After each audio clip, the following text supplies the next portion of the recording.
Welcome to my channel, Rise of Edge Crusher. I'm an Overwatch coach with a focus on helping Bronze and Silver players learn the skills they need to get out of Bronze and Silver, and in this video, I'll be explaining terminology used in Overwatch, and in coaching it, that might not be clear to a player who's new to the game. What is a choke? What is staging? What are diving, peeling, and kiting? These are all terms that are likely to be used in-game and in coaching resources, but the terms themselves are never really explained anywhere. So this video is here to help explain those basic terms to you. This is the second video in a series of 4, and we'll focus on terms related to a player's movement around the map, or a team's movement around the map. Other videos will include terms related to team compositions, what's going on in the team fight, and mechanics. So when we're talking about a choke in the context of Overwatch, we're talking about a little narrow spot on the map that the attacking team has to push through to get to the objective, and the defending team, or, well, really both teams, can just funnel damage through it, and it's going straight into you. For example, this bridge on Eichenwald that you have to walk under. There's also a noticeable choke on Hanamura, first point, King's Row, first point, Anubis, first point, and it's these areas like this that are narrow, you have to get through them, you don't have anywhere else to go, you don't have any options, and the defending team is just able to funnel spam damage into you easily. The thing with chokes is that you do not want to stand in them or directly centered behind them. So a lot of Bronze and Silver Rhines you'll see doing something like this. And they're standing centered in the choke like this, either here or they're a little bit further back here, and they're just waiting for their DPS to get a pick. But this doesn't create any space for the DPS to work with, and we're going to talk about what space is in the context of Overwatch in a little bit here. But the DPS can't do anything with the tank holding in this position, and the enemy team is just funneling damage into the tank, and so the shield breaks very quickly, and then the tank goes down. So when you have to go through a choke, you want to make sure that you're starting from a position around the corner where you have cover. So if you're approaching from attacker's spawn, you're attacking first point Eichenwald, you want to rotate corner to corner. And to rotate just describes your movement around the map. We'll get more into that in a little bit as well later in the video.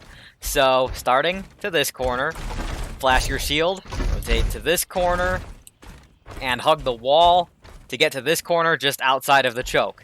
And remember, you don't want to stand in the choke. You want to spend as little time in the choke as possible. So if you are running a Reinhardt here, you might not have this in ladder and solo queue especially, but in organized play, what you would want is a Lucio to amp speed. And as the Lucio amps his speed boost, you go through the choke as fast as possible, shield so that your team can make the rotation, and then go to point. But the idea here is that you do not want to stand here. You do not want to be in this position. The enemy team will just funnel damage into you here. They'll quickly take away your shield. They'll quickly take away any other resources you have. Now, the next concept we're going to go over, which ties into chokes and moving through them, is staging. And staging means that you're starting from a position, you're kind of scouting where the enemy team is, you're making sure that everyone is ready to push in before you actually push in. So when we're talking about staging and we're talking about chokes, you do not want to stage in the choke. When you're scouting the enemy team, you're looking at where they are, thinking of a target to go on, making a plan to push in. You don't want to do what I'm doing right here. You don't want to just stand in the choke with your shield up. This is not a good position to stage from. When you're staging, you always want to be around a corner where the map geometry blocks enemy line of sight for you. This wall, the walls around the map, they're like infinite shields. They take all the damage, so your flimsy Reinhardt shield doesn't have to. So whenever you can use the walls of the map to take damage for you, that's what you want to do. So if you're staging to push through this choke on Eichenwald, you want to start from here. Here around this corner. So again, we're going to talk about the rotation, the staging, and eventually getting the point. So let's say you're attacking Eichenwald. You're walking through here, you're hugging this wall. So you're at this corner. The enemy team is not there, they're behind the choke where they usually would be. So you cross, rotating to this corner, until you get here, around the corner from the choke. You're staging in this position. This is where you make sure you have all your cooldowns. Nobody got stuck in a Junkrat trap outside of spawn and got picked off. You have your Zarya bubbles if you need them, your Diva Matrix, Winston bubble, whatever you have for your team comp, whatever you need. If you're running a Rhine in organized play, you want to make sure your Lucio has speed boost to amp. So when you're staging here, you're looking for that, making sure all your teammates are ready and together, and you're also looking at where the enemy team is holding. Are they holding right here? Are they holding too close to the choke? Like standing here? Are they standing around this corner? Are they standing around this corner? So where is the enemy team? How are you going to get to point? So what path or what rotation are you going to take to get to point? So the rotation refers to how your team is going to move around the map. So on Eichenwald, like I said, rotating corner to corner, this corner, to this corner, to this corner, and then you're going to choose a rotation either left or right of this central pillar, which will allow you to take control of the space on point. So that's your rotation. This is the choke. And your process of staging is finding out, are your teammates ready? Do they have all their resources? And where is the enemy team holding? How are you going to get to point? This next clip shows an example of my team staging and executing a dive. Diving a target refers to converging onto them using high mobility heroes. We isolate the target from the rest of their team and kill them with focused damage. A dive comp, which is a team composition built around a high mobility tank such as Winston, might not have every team member staging from the same position. Team members might stage from a variety of angles and then converge onto a single target at the same time. When executed correctly, this is an effective way to take down a player above the skill level of your team. No matter how much better their aim is than yours, they can't aim in 4 directions at the same time.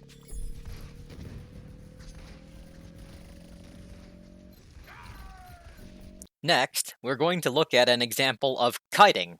If the enemy is engaging onto your team while you're in an unfavorable position, you usually have the option to back up and surrender some space to them as a trade-off to force the fight in a position that's more favorable for your team. This action of backing up to cause the enemy team to push into an unfavorable position for them is called kiting. In the clip shown, the blue team is trying to set up a situation in which their Reinhardt and Sigma are on one side of the red team, while the Bastion is on the opposite side of the red team. This is called creating a crossfire, and would cause a situation in which the blue team can either deal with the Rein and Sigma, leaving them vulnerable to the Bastion, or they can deal with the Bastion, leaving them vulnerable to the Rein and Sigma. The red team is responding by kiting the enemy team. They're rotating around the map geometry to continuously put themselves in positions where the Bastion doesn't have a line of sight on them. This essentially removes the Bastion from the team fight for a short duration, and allows the red team to fight the other members of the blue team in a favorable 6v5 scenario.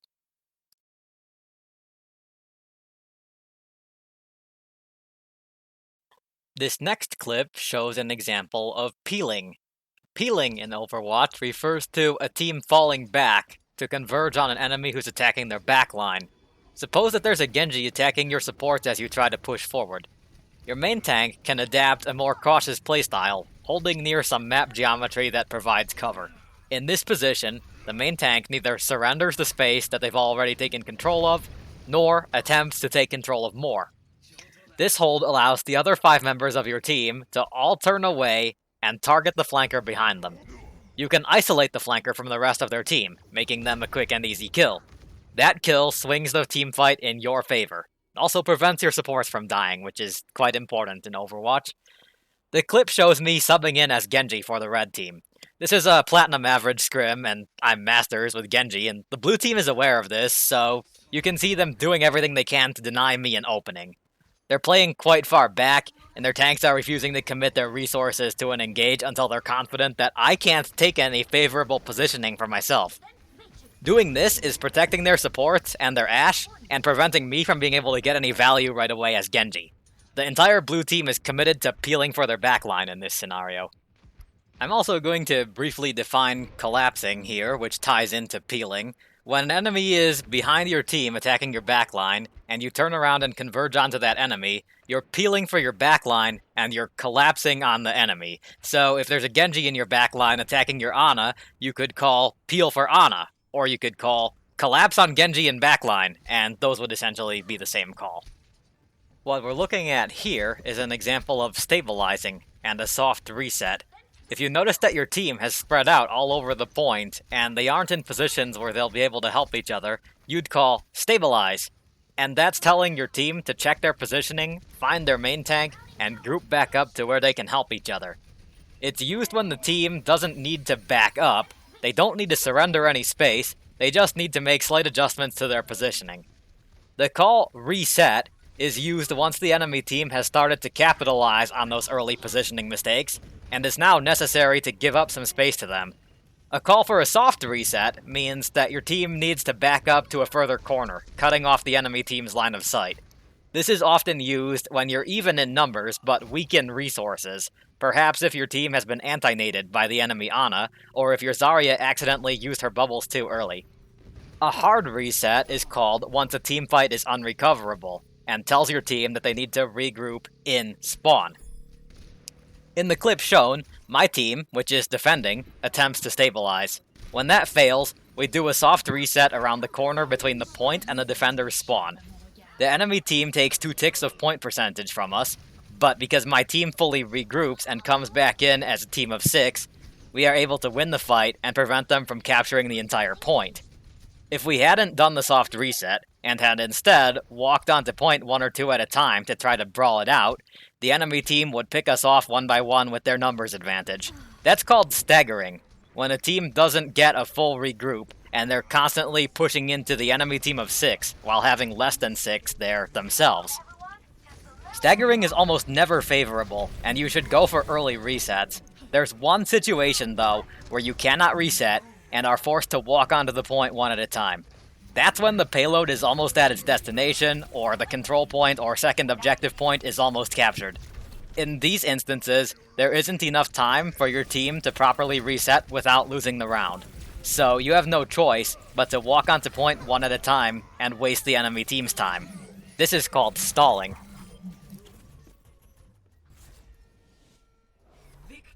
Now, we're going to talk about overextending. You'll hear a lot of times in Overwatch, "You're overextending, you need to fall back." Overextension is a broad concept that refers to being in an unsafe position. It can be a single team member being in a position where their teammates can't help them stay alive, or it can be an entire team pushing into a position that gives the advantage to the enemy. With characters who are supposed to be flanking, the concept becomes complicated. A Genji can be far away from his team, behind the enemy supports, and be perfectly safe there, because he has both cooldowns to defend himself, and the enemy team isn't yet aware of his presence. On the other hand, a Genji can be in that exact same position with both abilities on cooldown and the enemy team knowing that he's there and shooting at him, and that Genji would then be overextended. Tied into the concept of overextending, another phrase that you'll hear a lot in Overwatch is, "You're feeding," or "Stop feeding," which refers to a player's overextended position allowing the enemy players to deal damage and build their ultimates very quickly. In this way, the overextended player is said to be feeding ultimate percentage to the opposing team. You might also hear it referred to as inting, which is a shortened form of intentionally feeding. Finally, we'll go over a specific way in which an entire team can overextend, which is called a C9. This refers to a team who has the advantage in a fight, but fails to control the objective, allowing the disadvantaged enemy team to capture the objective point. The mistake is so named because a professional Overwatch team, called Cloud9, became known for doing it in tournaments. The video clips shown now are examples of C9s. In the first clip, the team displayed in white on the left of the screen has fully won the teamfight and cleared all enemies from the payload, but the entire team steps off the payload to control the next corner before the first point has been fully capped.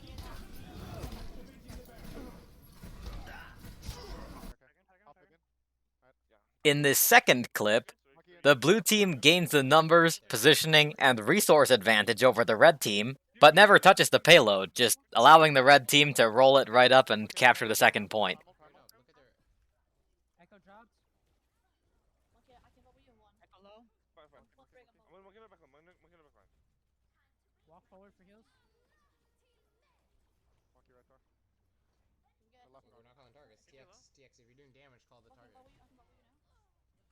Oh god, fucking C9.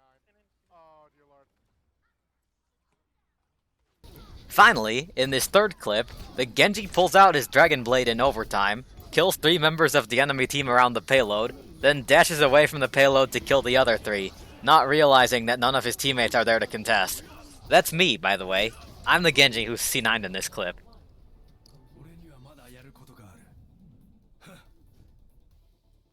The final term that this video will go over is dry push. This is a concept primarily from organized play. When your team knows that they have fewer ultimates than the enemy team, you can make a call to take the next team fight without using any ultimates. You'll save yours and try to force ultimates out of the enemy team. Committing to a team fight without ultimates in this way is called a dry push. The expectation is that you'll lose the fight in which you're dry pushing, but you'll come back for the next fight with more ultimates than the enemy and you'll win off of those. That concludes my video on teamfight related terminology. I hope you found this video helpful. Please feel free to leave any feedback in the comments. Good luck in all your Overwatch conquests.